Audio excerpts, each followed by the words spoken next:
형제들아, 내 마음에 원하는 바와 하나님께 구하는 바는 이스라엘을 위함이니 곧 그들로 구원을 받게 함이라.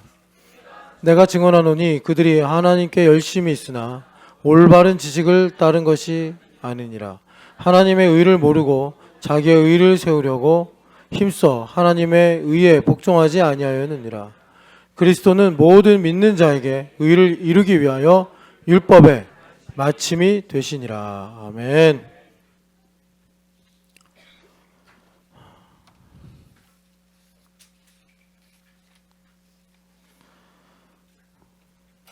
제가 어렸을 때 초등학교 때 달란트 시장이 유행하기 시작했어요. 그전에는 달란트 시장이 없었는데 한 5학년 때인가 6학년 때부터 파격적으로 그때는 이제 상을 받으면 전도를 하거나 뭐 성경 퀴즈 대회 이런 걸 해가지고 상을 받았거든요. 그때만 해도 뭐 학교에만 컴퓨터가 있고 뭐 또 영화를 본다. 제가 기억이 나는 게 초등학교 때 그 성경학교 프로그램 중에 하나가 그 영화를 보여주는 거였어요. 영화를 보여주면 동네 아이들 다 모여서 그냥 깔깔대고 웃고, 그렇게 또 인형극을 보여주면 그렇게 인형극이 재미있을 수 없었어요. 참 그랬는데, 그래서 그 교회에서 뭐 옛날에 그 필기도구가 그렇게 예쁘지도 않고 다양하지도 않았을 텐데, 하여튼 뭐 전도하면 공책 몇 권, 연필 뭐 조금 더 비싸면 샤프 뭐 이런 거 주고 그랬어요. 그리고 이제 그것만 하기가 좀 허전하니까 그 이제 막 잔치, 먹거리, 오뎅, 뭐 떡볶이 아주 뭐 신나게 먹었어요. 그때 친구네 집에 생일 파티 가면 떡볶이 뭐 이런 거, 그런 거 그냥 잔칫날 음식처럼 어쩌다 한번 먹는 거, 그런 거. 근데 이제 요즘에 벌써 그게 제가 뭐 한 12살, 13살 때 일이니까 한 30년 지나죠. 30년 넘게. 우리나라도 많이 변해서 이제 잘 살아요. 그래서 뭐 공책이나 연필 준다고 애들이 고마워하지도 않고, 지금 보니까 뭐 단란잔치를 아주 풍성하게 했나 봐요. 완전히 그냥 마트 쇼핑백에 가득가득 담아서, 저렇게 줄 필요가 없는데 생각이 드는 거예요. 저걸 졸업할 때까지 다 쓸까 생각이 들기도 하고. 지금도 예배하는데 그저 뭘 이렇게 부스럭부스럭 거리면서 보는지, 꺼냈다가 넣었다가 또 뭘 찾는다고 계속 부스럭부스럭 거리고. 그래서 제가 찬양하면서, 야, 너무 비성경적이다 달란트 잔치가. 그래서 이건 너무 자본주의적 아니냐. 우리가 이 자본주의를 넘어서야 되는데 너무 우리나라가 잘 살아서 이렇게 된 거예요. 선생님들이 잘못 준비한 게 아니고. 그래서 이거를 좀 기도하고 고민해야겠다. 그래서 예수님께서 그 청년 부자한테 너의 가진 것을 다 팔아 가난한 자들에게 나누어 주고 너는 하늘에 보화가 있게 해라 하신 그런 좀 취지를 살려서, 어느 일정 이상의 부를 가지고 있는 아이들은 가난한 자들에게 다 나누어 줄 수 있는 그런 행복의 기회를 주는 게 어떨까. 지금 보니까 우리 예성이도 그렇고 이세미도 엄청난 부자인 것 같고 유연이도 지금 엄청난 부자인 것 같은데, 예, 다 팔아서 저기 사무엘부 아이들한테 나눠주고, 이세마 너는 예수님을 따라라. 그러면 하늘에 너의 보화가 있을 것이지라. 예, 아멘 안 하잖아요. 슬퍼하며 돌아가더라. 우리가 지금 이 달란트 잔치를 가지고 아이들 시험에 들게 하고, 우리 부장 선생님인 허효실 집사님이 참 고민해서 이 앵글을 한번 딱 사진으로 남겨놓고 싶은데, 이 곰 2마리가 지금 자고 있습니다. 달란트 창을 너무 신나게 해가지고. 자, 오늘 우리가 로마서 10장 1절부터 4절 읽었는데,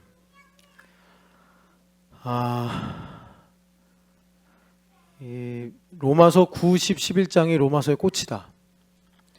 그 중에 10장이 꽃이다. 로마서 90, 11장은 무슨 내용이냐면 로마서를 왜 썼는가 쓰신 목적에 해당되는 말씀인데, 로마서 1장을 보면 바울 사도가 가본 적도 없고 또 세우시지도 않은 로마 교회에게 편지를 쓰시면서 지금은 당장 못 간다. 그러나 내가 너희를 심령으로 얼마나 사랑하는지 알지? 이런 말씀을 하시면서 내가 너희를 간절히 보기 원하는 것은 11절, 1장 11절 읽어보겠습니다. 내가 너희를 보기를 간절히 원하는 것은 어떠한 신령한 은사를 너희에게 나누어 주어 너희를 견고하게 하려 함이니. 아멘. 신령한 은사를 나눠주고 싶어서다. 이렇게 말해요. 뭐 고린도전서에 있는 것처럼 방언이나 예언 이런 은사가 아니고요. 바울 사도가 받은 은혜의 선물을 가리키는 겁니다. 그게 뭔가 봤더니 11장에서야 이제 나타납니다. 우리가 자주 이 11장 25절을 읽는데 그 은사, 신령한 은사가 뭐냐? 영적인 은혜의 선물이 뭐냐? 25절 읽어보겠습니다.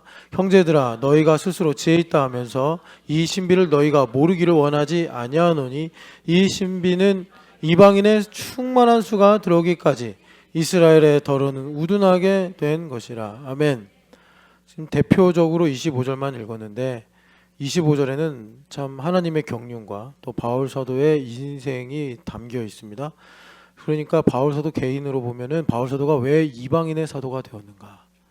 제가 전일춘 집사님한테 그런 기도 제목, 약속의 말씀이라고 할까요? 그런 걸 드렸는데 그게 뭐냐면 왜 내 아버지는 은퇴하시고 다른 부모님들처럼 서울에서 손주들의 재롱과 또 아들, 딸의 뭐라 그럴까요? 또 효를 받으시면서 그렇게 교회 또 성실히 섬기시면서 그러다가 가끔씩 뭐 여행도 다니시고 또 뭐 봉사도 하시고 그러셔도 되는데 왜 은퇴를 하셔서 제2의 시작으로 일본 선교사로 가셨을까를 늘 기도하고 물어야 된다. 그거는 전일춘 집사님이 어떻게 생각할지 모르나 전일춘 집사님 때문에 그런 거예요. 전일춘 집사님 때문에. 그래서 그게 이제 신비예요. 여기 신비. 바울 사도가 왜 이방인의 사도가 되었는가? 그것은 9장부터 11장 나오는 바 민족을 구원하기 위함이다. 그런데 민족을 구원하려면 여러분 이스라엘 사람들을 전도하고 유대인들 교회를 세워야 되는데 바울 사도는 엉뚱하게 이방인들에게 가서 거기서 교회 세우고 이방인들에게 복음 전한다고 그냥 고린도후서에 보면 먹지도 못하고 잠도 못 자고. 그러면 여러분 재밌는 게 그러면 바울 사도가 유대인들에겐 사랑을 받았느냐? 요게 또 키포인트예요. 요게 신비의 중요한 핵심인데 바울 사도가 그러면 이방인의 사도가 자기가 이 신비의 진리를 깨달아서 이방인의 사도가 된 거냐? 여기 보니까 그 유대인들을 구원하려면 이방인의 수가 충만해져야 된대요. 아 그렇구나, 이게 하나님 경륜이구나라고 깨달아서 갔느냐? 아니에요. 우리 그렇게 자주 생각하는데 바울 사도의 기이한 전력, 그러니까 바울 사도가 사도행전에 나오는 것처럼 핍박자였단 말이에요. 그래서 이분이 회심하고 교회로 들어갔는데 여러분 사실 아무리 회심을 해서 형제자매가 됐다 하더라도 내 부모를 죽였거나 내 피부치를 힘들게 했으면 그거 쉽게 받아들이지 못합니다. 거기다 바울 사도가 또 성격이 아주 그 끝장을 보는 성격. 한번 뭘 딱 꽂히면 아예 그냥 그 기초부터 해가지고 전체를 다 통달하는 그런 성향이에요. 그러니까 이분이 유대인들하고 복음의 문제에서 딱 대치가 된 게 할례 복음과 이 할례 없는 복음, 은혜 복음이죠. 근데 바울 사도는 진짜 맞았단 말이에요. 유대인들 다수는 할례 복음을 중요하게 생각하고 찬송을 했는데 사실 정말 구약 말씀을 토대로 보면 바울 사도가 맞는데 이제 바울만큼 이 성경 수준이 안 따라오니까 바울 사도만큼 하나님 나라나 성경에 대한 이해가 없으니까 바울 사도가 서신서 보면 좀 비웃는 사람들 있잖아요. 그들도 뭐 하나님의 일꾼이냐 막 이러면서 비웃잖아요. 예. 이제 그런 사람들이 바울 사도를 심각하게 비난하는데 또 그게 인간에게 설득력이 있는 내용이에요. 그러니까 바울 사도가 결과적으로 동족들 속에서 이 사역을 할 수가 없어요. 정서적으로. 뭐 그냥 유대인들도 바울 사도를 막 죽이려고 그러고, 그리고 회심한 기독교인이 된 유대인들도 바울 사도를 안 좋아해. 그러니까 바울 사도가 어쩔 수 없이 이방인의 사도가 됐는데 나중에 사도가 돼서 마게도냐 가서 이렇게 전도하고 선교하다 보니까 깨달은 게, 나는 정말 골수에 사무칠 정도로 우리 민족이 구원받기를 원하는 마음을 아시고 하나님께서 그걸 로마서 9장에 내가 그리스도께 저주를 받아 끊어질지라도 이렇게 표현하세요. 그러니까 그 마음을 아시고 하나님께서 나를 이렇게 마게도냐로, 아가야로, 나중에 로마로, 서바나로 인도하셔 가는구나. 하나님 정말 지혜가 무궁하시고 하나님을 내가 감히 안다고 할 수가 없구나. 이렇게 돼서 여기 말씀하신 이 신비를 바울 사도가 너희도 알기를 원한다 이거예요. 밥을 먹는데 그 니베타가 마침 앞에 있어요. 그래서 밥을 먹다가 뭐 안부라자는 어머니가 아파요. 그리고 뭐 그 다음에 목사님 제가요 사실 목사님 설교 중에 엄마 생각을 하고 있었는데 목사님이 엄마 얘기를 했어요. 네, 그렇게 얘기하는 거예요. 그래서 바울 사도가 그러니까 이제 니베타에게 적용하는 건 지금 엄마한테 가서 엄마랑 이야기하고 또 아빠랑 만나서 대화하고 동생도 이렇게 전도하고 그러면 얼마나 니베타가 기쁘겠어요. 인도 가면요 니베타 잘 살아요. 그 동네에서 부자래요. 부자. 차도 2대 있다 그랬나? 하여튼간에 엄청난 부자예요. 근데 그냥 얼굴만 보고 안부라자나하고 결혼을 해가지고 그냥 여기 와서 그냥 인도댁으로 사는 거예요. 인도댁으로. 그래가지고 면허도 있는데 운전도 아직 못하고 또 대학도 나왔는데 우리나라는 좀 제가 이번에 일본 가니까 일본은 그래도 그 외국인들이 근로를 많이 하더라고요. 직업의 기회가 많은 것 같아요. 근데 우리나라는 아직도 너무 폐쇄적이에요. 그 일본에 가면 저기 JL하고 샤이니는 병원 가도 무료고 교육도 무료예요. 일본은 되게 그런 제도가 잘 돼 있다고 선교사님들이 그러더라고요. 근데 우리나라는 아직도 외국인이라고 그런 복지가 아이들에게 베풀어지질 않아요. 참 안타까운 일인데 그걸 이제 우리 교회가 대신 해야 돼요. 열심히 우리가 JL 그리고 샤이니가 공부 잘하고 또 아플 때 건강하게 자랄 수 있도록 우리가 섬겨야 되는데 여하튼 간에 그게 신비란 말이죠. 여기서 신촌영학교에 섬기면서 안부라단과 함께 믿음의 길을 걷는 것이 아빠를 전도하고 동생을 구원하고 또 어머니를 섬기는 그 신비를 너희가 알기를 원하노라 이것입니다. 그래서 이 신비를 바울 사도가 9장, 10장, 11장에 전하시는데 거기서 제일 중요한 논리적 뿌리가 뭐가 되냐면 1절부터 4절 요거예요.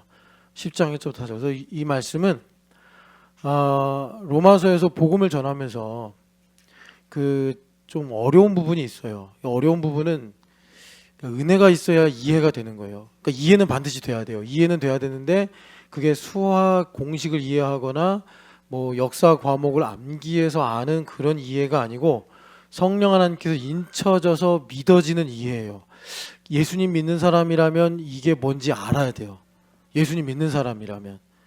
예수님을 믿는 사람인데 제가 지금 성령 하나님께서 인치시고 보증하셔서 믿어지는 이해를 여러분들한테 말하는데 그게 뭐예요? 뭔 소리인지 모르겠어요. 그럼 그 사람은 아직 구원은 받았는데 성령 체험을 너무 못한 사람이에요. 그러니까 이번 사경회 때 와서 말씀을 많이 듣고 기도를 뜨겁게 해가지고 이런 게 성령 하나님께서 인치셔서 이해되는 거구나 이걸 좀 경험을 해야 돼요. 안 그러면 믿음 생활이 억지로 하는 거예요. 그러니까 내가 미워하는데 사랑하라, 원망스러운데 감사하라, 내가 두려울 때 평안하라. 이게 성령 하나님께서 인치셔서 믿어짐으로 이해가 돼서 그렇게 가야지 나한테 상급이 있는데 그게 안 되면 그런 척 그렇게 하려니까 애쓰는 거예요. 그러면 여기 지금 여러분 되게 불행한 말씀이에요. 여기 2절 3절은 유대인들에게 이 불행의 수레바퀴 안에서 살게 됩니다. 근데 매우 불행한 거예요. 그러니까는 이거를 좀 약간 그 어떤 시나리오의 대사로 바꾸면 2절 3절을 내가 얼마나 믿음으로 살려고 버텼는지 알아? 이런 식이 돼요.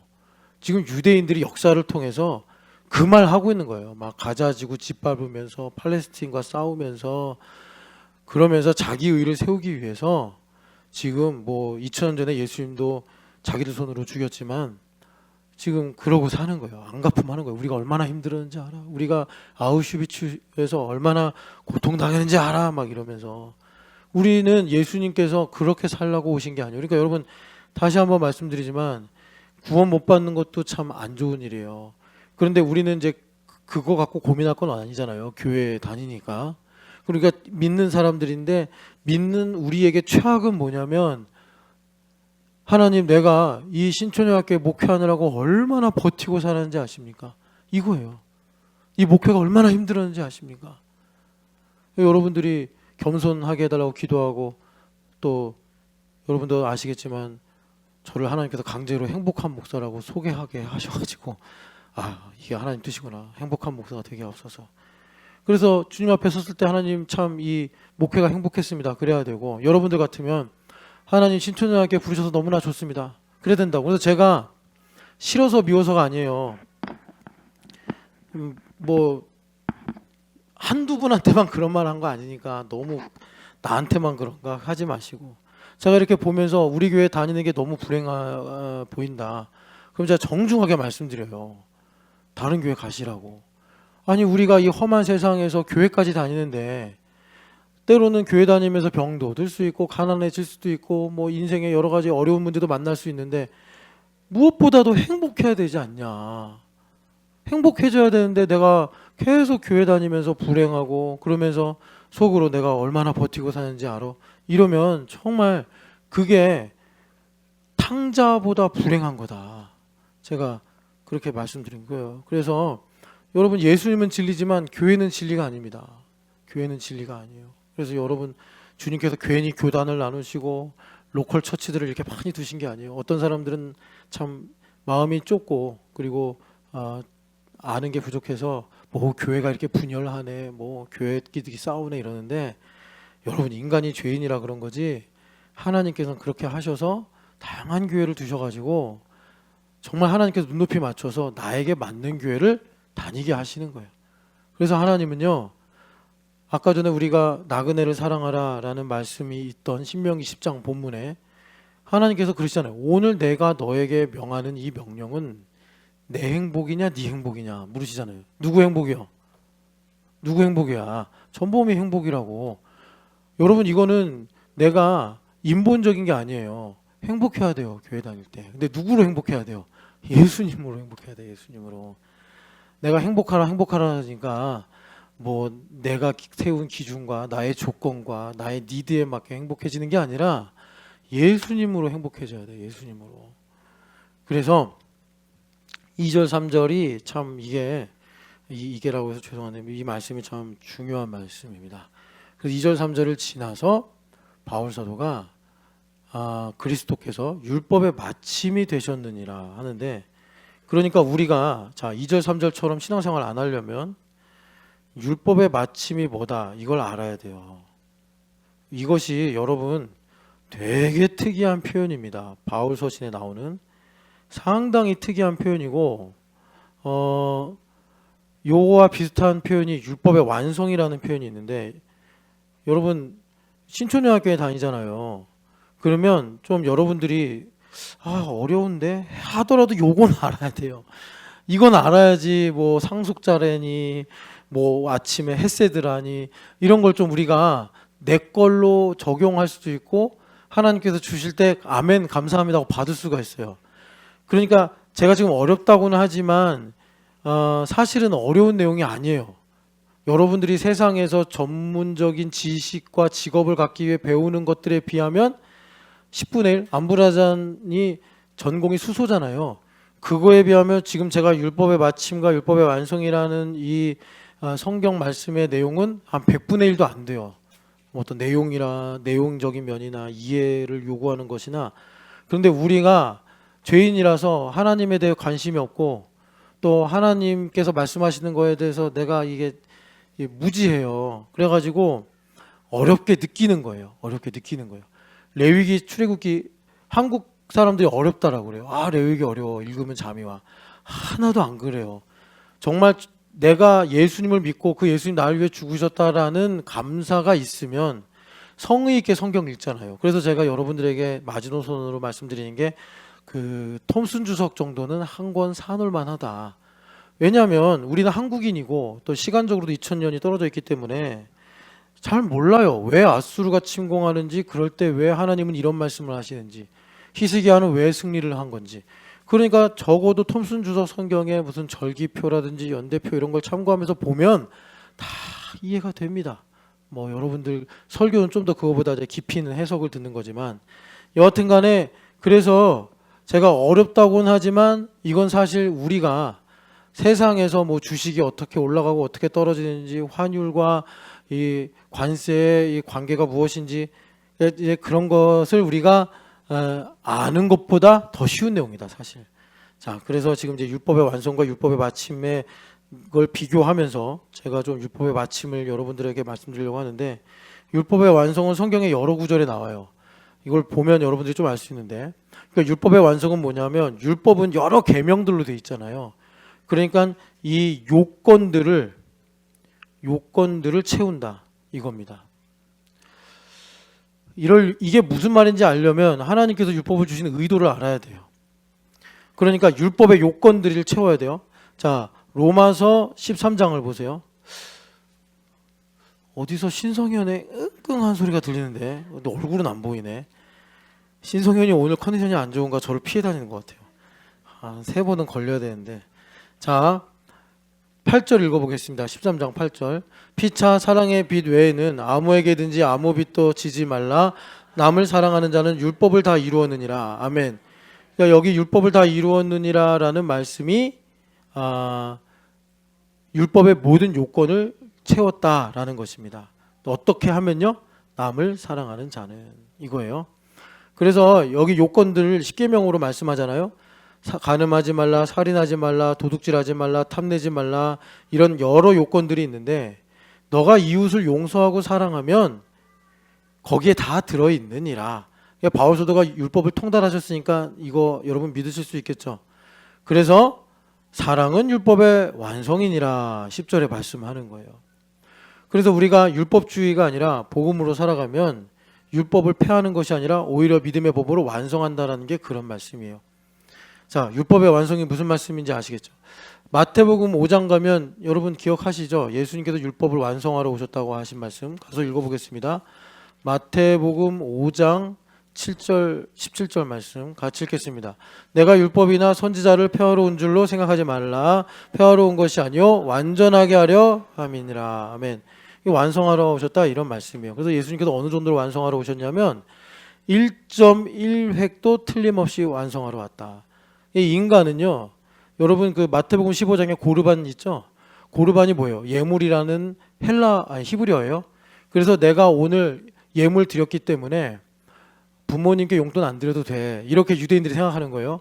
오늘 우리는 어떻게 생각하냐면 내가 성도들하고 식사하면서 한턱 쐈기 때문에 감사원금 안 해도 돼. 현대인들은 이렇게 거꾸로 적용하더라고요. 그러니까 유대인과 우리가 얼마나 정서가 다른지 아시겠죠?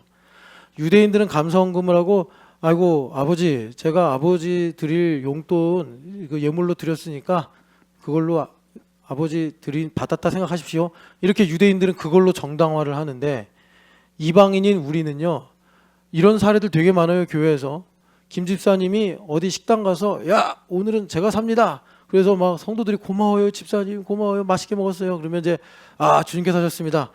그럼 밥값 어디 가서 쏘면 한 10만 원 넘잖아요 요즘에 여러 명이랑 먹으면. 그리고 이제 감사원금 안 하는 거예요. 하나님 아시죠 밥값 10만 원. 그래서 그렇게 11조 하는 분들도 계세요. 11조 아니라고 그건 당신이 밥을 산 거지 그게 어떻게 11조냐. 그러는데 우리가 이렇게 율법을 내 마음대로 바꾸고 왜곡하고 뭐 이렇게 하는 심리가 있어요. 그런데 예수님을 믿으면 어떤 일이 생기느냐? 율법을 완전하게 하신다, 완성하신다라고 말씀하시는 거예요. 왜 이런 말씀을 하셨냐면 예수님께서 천국 복음을 전하시는데 천국 복음의 대표적인 메시지가 나는 안식일의 주인이다 그거예요.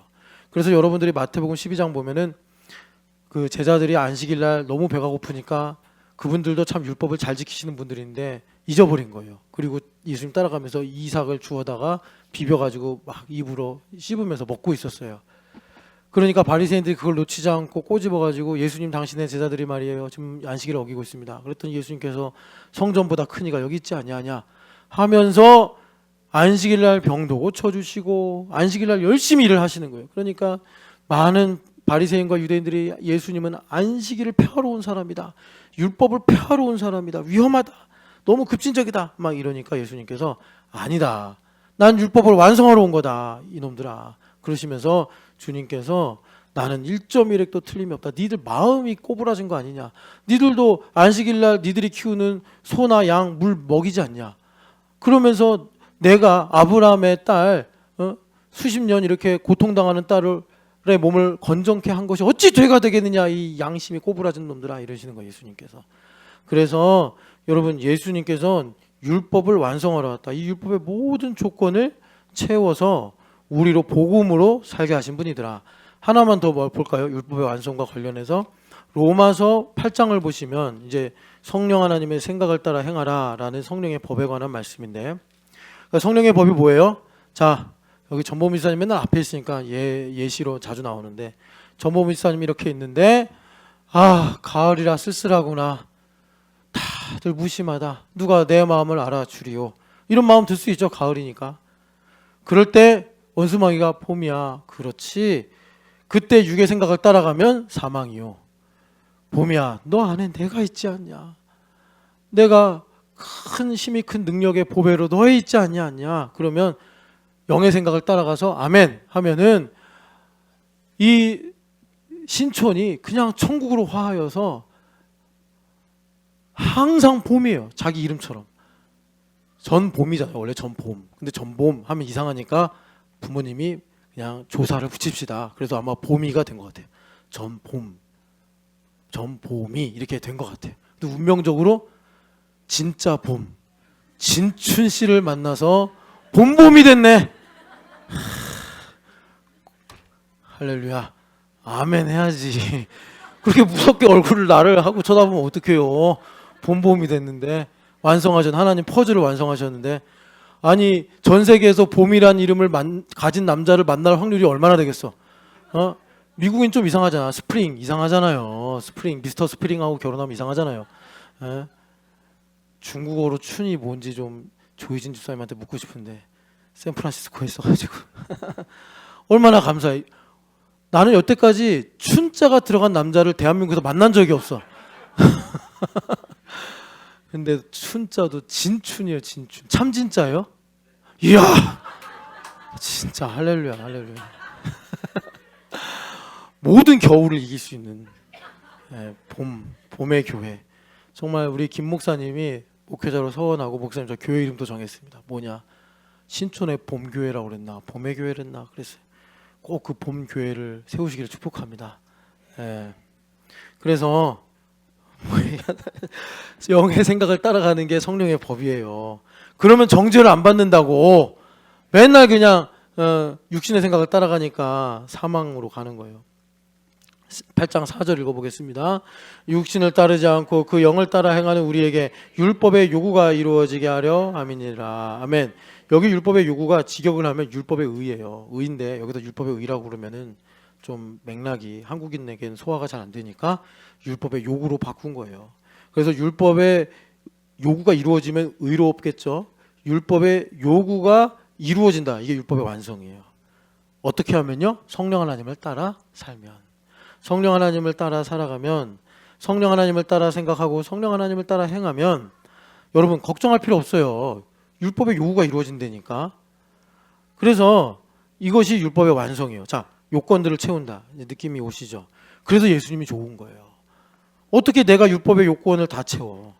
예수님을 믿으면 영원아 어디 갔지? 공부를 하는 마음과 또 구체적인 방법들이 생긴다고. 정유아 오늘 언니랑 같이 새벽 예배를 위해서 교회에서 오랜만에 자기로 했지? 너 아주 고상해졌다. 어? 언니랑 같이 한번 자. 새벽 예배 해봐. 응답 있으니까 아버지만 허락하면. 근데 아버지가 안 된다면 어쩔 수 없고. 엄마가 내일 새벽에 너 데리러 올 거야. 그러니까 걱정하지 말고. 자, 그래서 여러분 그 율법의 마침. 자, 그러면 이 완성과 다른 율법의 마침이라는 게 뭐냐? 자, 율법의 마침은요. 여러분 말 그대로예요. 끝이라는 의미를 가지고 있어요. 율법 끝 이거예요. 율법 끝. 그러니까 완성이랑 좀 달라요. 율법 끝이에요. 자, 여러분 율법의 끝이 뭐예요? 율법의 끝. 율법의 끝이 뭐냐면 자, 하나님 왜 율법을 주셨죠? 내가 계속 내 힘으로 살려고 하니까. 이게 자기중심성이에요. 계속 내 힘으로 살려고 그래. 예원이도 계속 기도 안 하면 내 힘으로 공부하려고 그래. 유아도 계속 기도 안 하면 내 힘으로 공부하려고 그래. 그래서 아까 로마서 10장의 말씀처럼 내 힘으로 공부하는 법을 찾으려고 하나님의 방법에 복종을 하네요. 그렇게 된다고.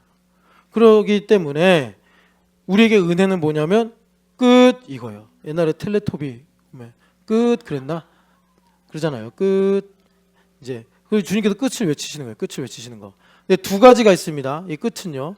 첫 번째는 뭐냐면 죽는 거예요. 우리 죽으면 끝나. 허우성 지사님은 지금 이직을 위해서 전업을 위해서 열심히 준비하고 있어요. 열심히 준비하고 있는데 힘들어요. 지금 이분이 대학 졸업하고 기공일을 거의 20년 했죠. 20년 했단 말이에요. 그런데 다시 20살 초반 때처럼 배우는 입장으로 돌아가서 내가 복지사 일을 한다. 힘들어요. 아주 예민해진다고. 그 예민해지는 상황이 사실 허우성 집사님에게 하나님 앞에서 한번 영적으로 도약할 수 있는 기회가 되는 거예요. 예. 바울 모 선생님한테는 그게 인생에 2번 있었죠. 어떻게 말하면 3번이라고도 할 수 있는데 미디안 광야로 갈 때, 미디안 광야에서 다시 애굽으로 올 때 40년 여기 20년밖에 안 되는데 40년을 완전히 뭐 유사한 상황이 아니라 완전히 다른 환경으로 가는 거예요. 그러니까 되게 민감해지죠. 이 민감함을 통해서 하나님께서 모세에게 내가 너를 얼마나 사랑하며 너를 향한 나의 계획이 무엇인지를 그때 가르쳐 주신 거예요. 그러니까 우성 집사님이 계속 전업 때문에 억지로 일하고 참고 이러면 안 되고 그 모든 상황과 조건을 가지고 하나님 앞에 나와서 기도할 때 하나님께서 우성 집사님을 도약하게 하시는 그 은혜를 보게 되는 거예요. 그렇게 되면 부모님이 달라 보이고 형제들이 달라 보이고 교회가 달라 보이고 아내가 달라 보이고 자신이 달라 보이는 거예요. 자, 그래서 우성 집사님이 전업을 위해서 열심히 노력하는데 이것도 사실 우성 집사님 만약에 내일 죽었어. 아무 의미 없어요. 끝이에요. 그걸로 끝. 이거 어떻게 하면 복지사를 잘할까? 내가 복지사 하는 게 맞을까? 뭐 고민을 했는데 죽으면 끝이에요. 아무것도 없어요. 자, 율법의 마침이 무슨 뜻인지 조금 의미가 이해되시죠? 그런데 여러분 그러면 무슨 소용입니까? 아니 내가 죽고 나서 율법이 끝나면 뭐예요? 살아있을 때 율법이 끝나서 은혜로 살아가는 삶을 살아야 되지 않습니까? 예, 그래서 어떻게 되는 거죠? 주님께서 은혜로 더 이상 내 힘으로 살지 않게 하시는 거예요. 은혜로. 이게 은혜가 뭐예요? 십자가. 그래서 예수님께서 제자도에 첫 번째가 부인하고 두 번째가 네 십자가 치고 세 번째가 나를 따르라 이렇게 말씀하신 거예요. 그러니까 십자가 지라는 말을 율법적으로 들으면 웬 고생이냐. 지금까지도 내가 얼마나 가난하고 힘들게 살았는데 뭔 또 인생 후반전에 십자가냐. 그런데 고생하라는 게 아니라 네 힘으로 살지 말고 바울 사도처럼 나는 맨날 십자가에 못 박혀 죽었나니 이제는 내가 사는 것이 아니요 주님이 사시는 은혜로 살으라고. 은혜로. 예수님 그 말씀 하시는 거예요. 은혜로 살으라고. 잘 알아들어야 된단 말이에요. 그래서 이 두 가지는 전혀 다른 거예요. 왜냐하면 죽는 건 진짜 끝나는 거고 이 두 가지의 자리가 없네. 이 두 가지의 공통점은 뭐냐면 둘 다 끝난다. 그런데 차이점은 뭐죠? 차이점은 얘는 진짜 끝나는 거고 얘는 진짜 소용이 없는 거고 얘는 사실은 죽는 것 같은데 사는 거다. 이게 차이예요. 그래서 갈라디아서 2장 우리가 많이 아는 말씀이잖아요. 한번 찾아서 읽어보죠. 갈라디아서 2장 19절 말씀. 갈라디아서 2장 19절. 자, 은혜를 받으면 어떻게 되죠? 같이 읽어보겠습니다. 내가 율법으로 말미암아 율법에 대하여 죽었나니 이는 하나님에 대하여 살려 함이라. 아멘. 하나님에 대해 살게 되더라. 그래서 내가 사는 것이 아니요 그리스도께서 사시는 은혜로 살게 하시려고 예수님께서 율법의 마침이 되셨다. 이거요. 율법의 마침이 되셨다. 네. 율법의 마침이 되셨다. 이걸 말하면 우리 전범희 집사님이 이제 내가 십자가에 예수님과 함께 못 박혔나니 하나님에 대해 살게 돼요. 그래서 이제는 전보미가 사는 거 맞아요. 내년에도 전보미가 사는 거고 내후년에도 전보미가 사는데, 그런데 내가 사는 것이 아니요 십자가의 은혜로 예수님 사시는 거예요. 예수님 사시니까 어떻게 되죠? 남편 김진춘을 예수님이 사랑하시는 거예요. 전보미 안에서. 그게 행복이에요. 그게 행복이야. 왜 행복하지? 김진춘 씨를 사랑해서가 아니라 전보미는 예수님을 사랑하는 거야. 김진춘이라는 구체적인 대상을 통해서. 그래서 행복해지는 거라고. 뭐 진춘 목사님이 잘해주고 진춘 목사님 때문에 너무 즐겁고 그래서 행복해지는 게 아니라, 내가 사는 것이 아니요 그리스도께서 사시니 전보미가 김진춘을 사랑하는 것이 아니라 전보미 안에 계신 예수님이 김진춘을 사랑하시는 거예요. 네. 그러니까 최소한 예수님께서 김진춘보다 커져야 돼. 중요해지셔야 되고 결정적인 분이 되셔야 된다고. 그러면 나 대신에 예수님이 사랑하셔요. 그렇게 되면 예수님은 정말, 이렇게 표현해서 죄송한데, 끝내주는 분이에요. 정말 너무 매력적이고, 진짜 내 귀가 100개가 있으면 100개 다 뚫고 예수님의 귀 뚫린 종이 되고 싶은 그런 분이에요. 예수님은. 그러니까 그런 예수님으로 살아가니 얼마나 행복하겠어요. 주님께서 그걸 우리에게 주시는 거예요. 그래서 갈라디아서 5장이 아니라 고린도 후서 5장을 보겠습니다. 고린도 후서 5장. 그래서 이걸 영적으로 바울 사도가 어떻게 표현하셨냐면 14절 읽어보겠습니다. 5장 14절. 그리스도의 사랑이 우리를 강권하시는도다. 우리가 생각하건대 한 사람이 모든 사람을 대신하여 죽었은즉 모든 사람이 죽은 것이라. 아멘. 자, 그리스도의 사랑이 강권하신다. 무슨 말이에요? 성령 하나님께서 강권하신다 이 말이에요. 성령 하나님께서 강권하셔서 나의 마음의 생각과 모든 판단을 사로잡으셔서 내 눈도, 여러분 저번에 말씀드렸죠? 눈과 귀가 다 정보를 받아들이는데 사실은 이 머릿속에서 프로젝트 하는 거, 투영하는 걸로 우리는 본다고 생각하고 듣는다고 생각한다고. 그러니까 성령 하나님께서 우리의 뇌를, 우리의 마음을 장악하시면 이 시각 정보대로 내가 고지 생각하고 내가 판단하는 것이 아니라 성령 하나님께서 사로잡으신 바, 정말 내 IQ로는 미칠 수 없는 하나님의 그 깊은 비밀까지도 알게 돼요. 우리가 아버지가 날 이렇게 사랑하시는구나. 이게 아버지가 이제 내 육신의 아버지가, 내 어머니가 이렇게 나를 사랑하셨구나. 그래서 오늘 전지현 집사님 이제 자기를 위해 안 살겠대. 나는 믿을 수가 없지만 하나님께서 받으셨으니까 그렇게 하시겠죠. 주님께서 그렇게 하시는 거예요. 그래서 자 15절 모든 사람이 죽은 것이라. 그 다음 읽겠습니다. 그가 모든 사람을 대신하여 죽으심은 살아있는 자들로 하여금 다시는 그들 자신을 위하여 살지 않고 오직 그들을 대신하여 죽었다가 다시 살아나신 이를 위하여 살게 하려 함이라. 아멘. 이거예요. 나 자신을 위해 살지 않고 어떻게 해요? 십자가를 지고 가는 게 뭐예요? 나를 대신하여 죽으셨다 살아나신 예수님을 위하여 살게 하시더라. 이게 영적인 삶이에요. 그걸 어떻게 시작하신다고요? 그 비기닝이 율법의 마침이다. 율법의 마침이다 이거예요. 자, 그러면 우리가 율법의 마침을 좀 들었는데 이거 실감해야 돼. 자, 여러분 율법의 마침이란 이런 거예요. 율법의 완성하고 좀 다른데, 율법의 완성은 아름답고 영광스럽고 거룩해요. 율법의 마침은 아까 전에 제가 이게 죽음과 비슷하다 그랬잖아요. 그러니까 유대인들이 율법의 마침을 그리스도로 고백 못한다고. 자, 무슨 말이냐면 이거예요.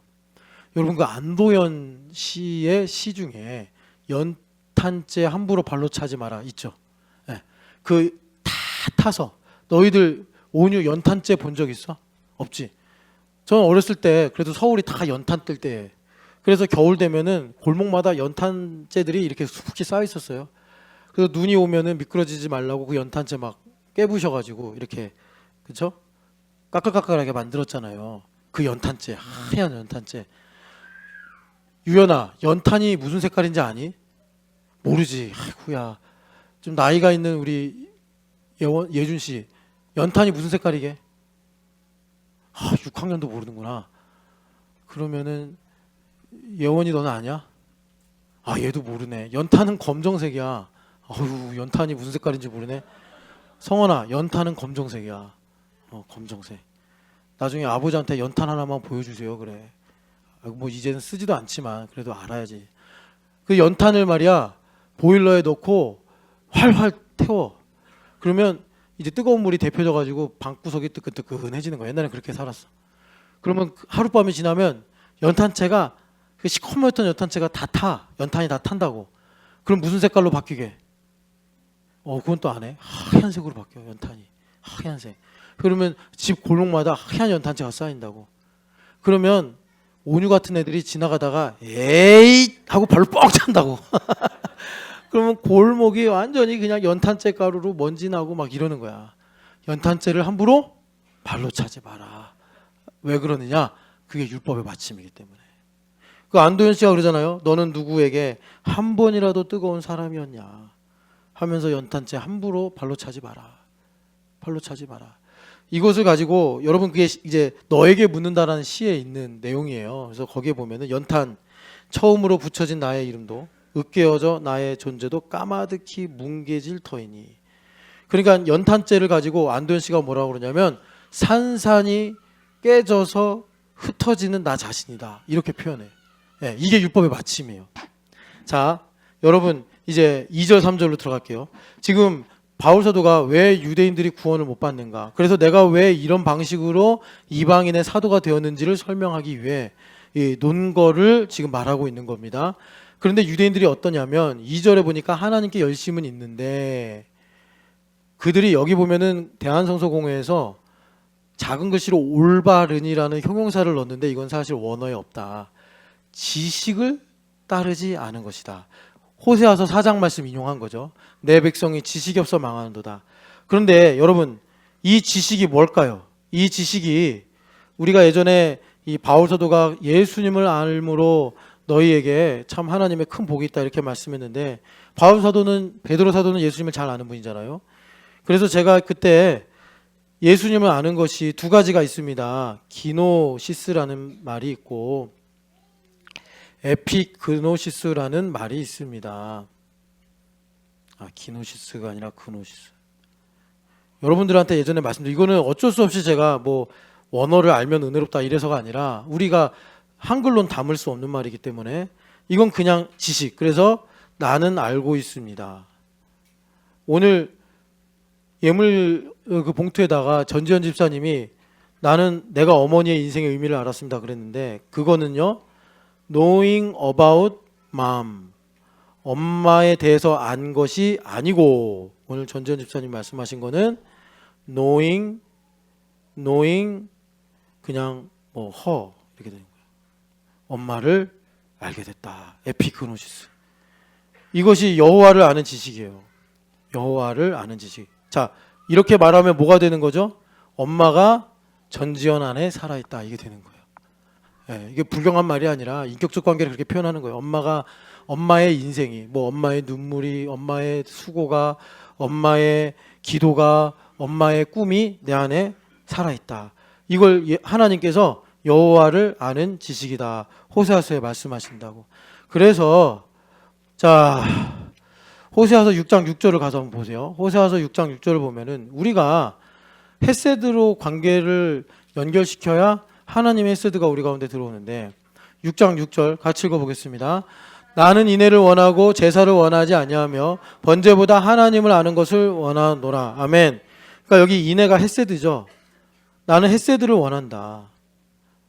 헤세드가 뭐예요? 하나님을 아는 에피그노시스래요. 에피그노시스.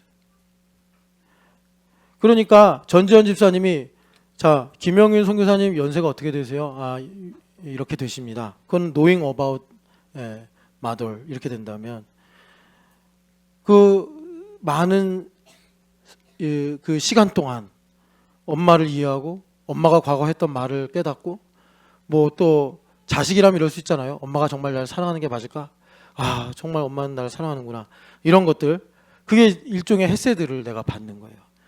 그래서 그게 생명이에요. 그게 내가 살아있는 거예요. 30년, 50년 살면서 이게 없어. 이게 없으면 우리가 신앙적으로도 죽은 것이지만 인간관계도 죽은 거예요. 죽은 거예요. 자, 그래서 여러분 그 헤세드를 주님께서 지금 여호와를 아는 지식이다라고 말씀하시는데 그 여호와를 아는 지식을 가리켜서 하나님께서 제사를 원하지 않고 이것을 여러분 마태복음에서도 여러 번 인용하시잖아요. 예수님께서 그러니까 이런 겁니다. 자, 요거를 좀 적용 차원에서 설명을 해드리면, 하나님께서 정말 제사를 엄청나게 많이 하라고 율법에 명령하셨죠. 그냥 그것을 1000번의 제사라고 합시다. 1000번의 제사를 해요. 1000번의 제사를 하는데, 이 1000번의 제사를 하고 나서, 그러니까 지식이 없으면 어떻게 되느냐? 지식이 없으면 1000번의 제사를 드렸는데 어떻게 나한테 이럴 수가 있습니까? 이게 딱 2절 3절 10장 2절 3절에 유대인들이 하는 말이에요. 우리가 하나님의 선택받은 백성으로서 사는데 얼마나 힘들었는지 아십니까? 1000번의 제사를 드리려고 양 몇 마리, 소 몇 마리, 뭐 그때 소재도 얼마, 내가 비가 오나 눈이 오나, 내가 저기 그냥 남부지방에 살면서 예루살렘에 오기를 몇 번을 한지 아십니까?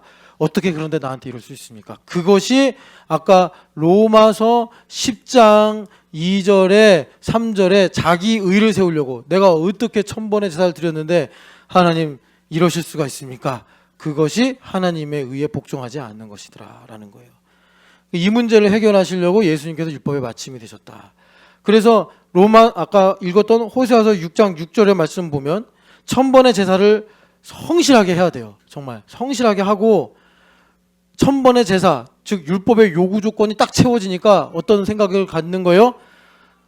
나 같은 인생으로 1000번의 제사를 드리게 하신 하나님 감사합니다.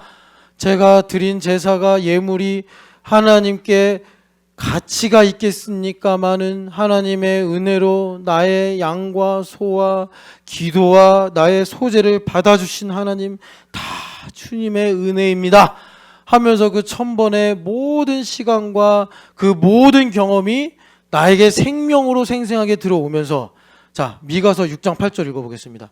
미가서 6장 8절, 이것이 하나님을 아는 지식이에요. 같이 읽어보겠습니다. 사람아, 주께서 선한 것이 무엇임을 내게 보이셨나니 여호와께서 내게 구하시는 것은 오직 정의를 행하며 인자를 사랑하며 겸손하게 내 하나님과 함께 행하는 것이 아니냐, 이겁니다.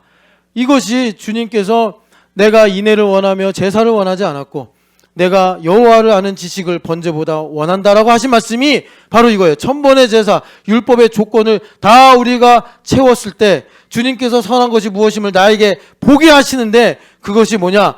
정의를 행하며, 여기 정의는 미시파트예요. 그래서 내 안에서 말씀하시는 암묵적 불문율을 따라가는 것이요, 인자를 사랑하며, 이것은 인자는 할 때 그 son of God이 아니라 헤세드입니다. 헤세드를 사랑하며, 그래서 아침마다 벌떡벌떡 일어나서 아침마다 하나님께서 이슬처럼 내리시는 헤세드를 내 이 풀잎 같은 영혼의 잎사귀에 머물게 하는 거예요. 모세의 노래처럼 그 헤세드를 사모하고 사랑하며, 그러면서 겸손하게 하나님을 높이고 하나님을 즐거워하면서 함께 행하는 것이 아니냐.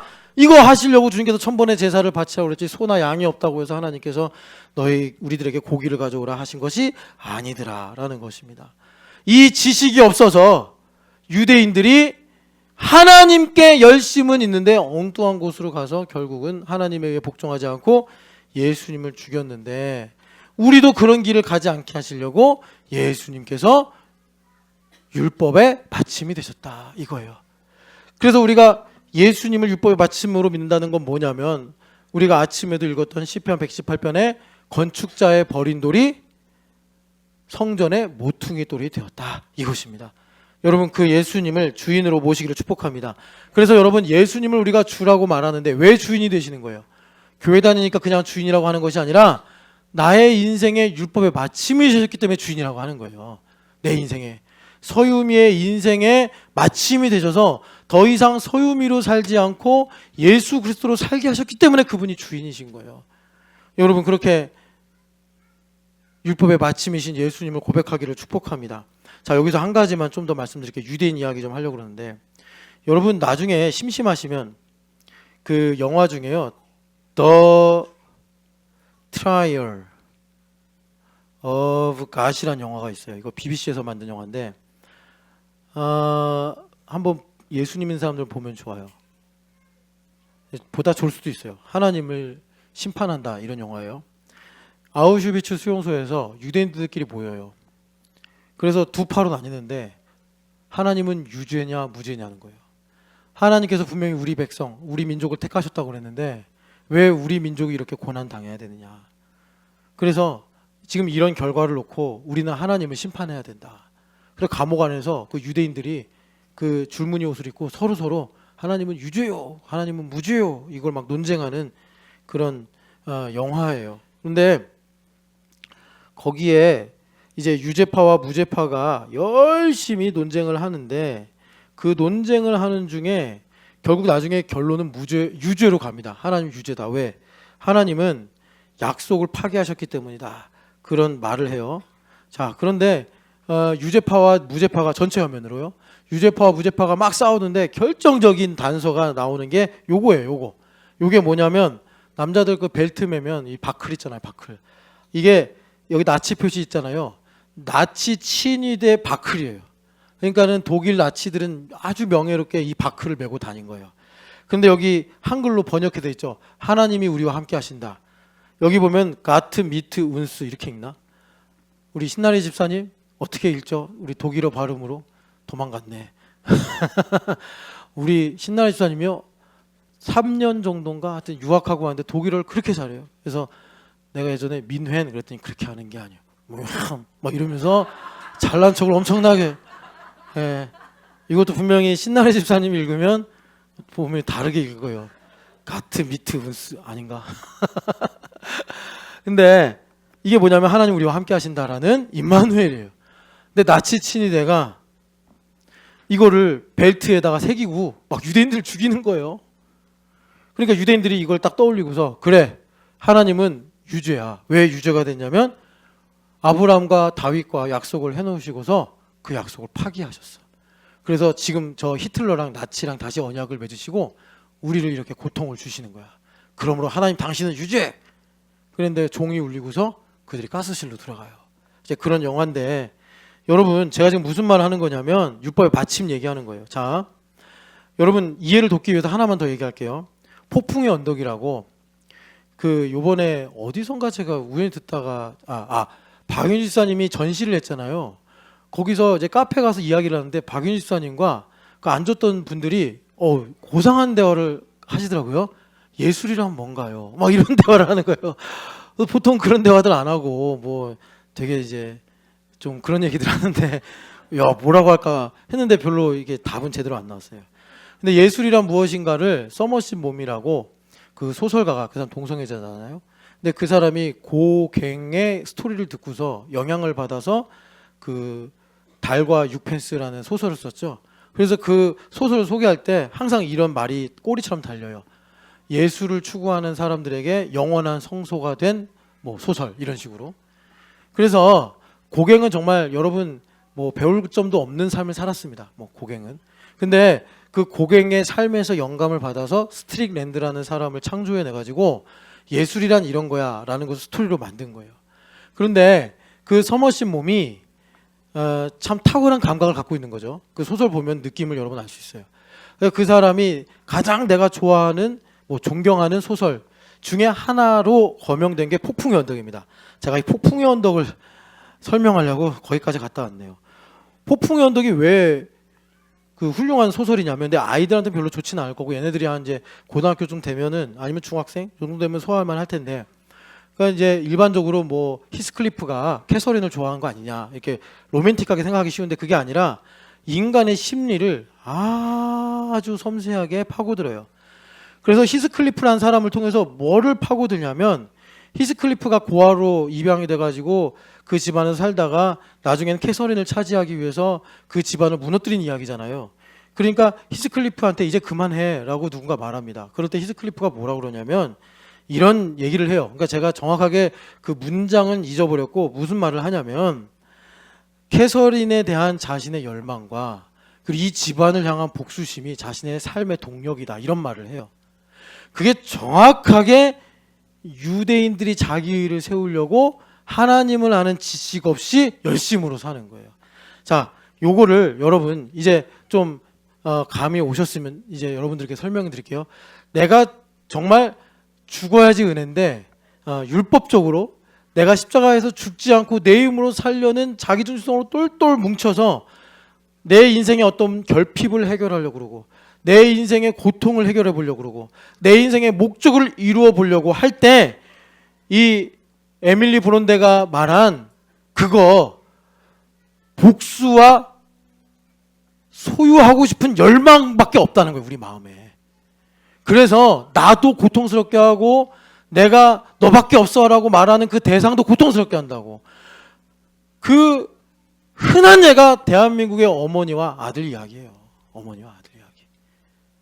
그래서 옛날에 폭삭 소가수다라는 유명한 드라마 있죠. 뭐 그걸로 막 사람들이 눈물 흘리고 그랬대잖아요. 거기서 그 금쪽이 엄마가 그래요. 나타나가지고 얘는 내 자존심이고 얘는 내 인생의 성공이고 나는 뭐 얘는 나의 뭐야 막 이렇게 말하면서 막 그 결혼을 반대한다 이런 얘기를 해요. 그게 히스클리프예요.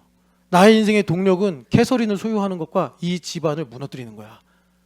여러분, 이 에밀리 브론데가 되게 인간에 대해서 깊이 파헤쳐가지고 사실은 로마서 10장 2절 3절 유대인들의 역사를 한 줄로 요약을 해버린 거예요. 그러니까 유대인들이 사는 건 뭐죠? 이 세상에 대한 복수. 유대인들 빼고 모든 이방인들은 다 지옥으로 가라. 이 지구를 무너뜨리는 복수와 그리고 하나님을 내 걸로 소유하고 싶은 열망. 그걸로 하나님의 의를 복종하지 않아 예수님을 죽일 수밖에 없었다. 유대인들의 비극적 운명인 거예요.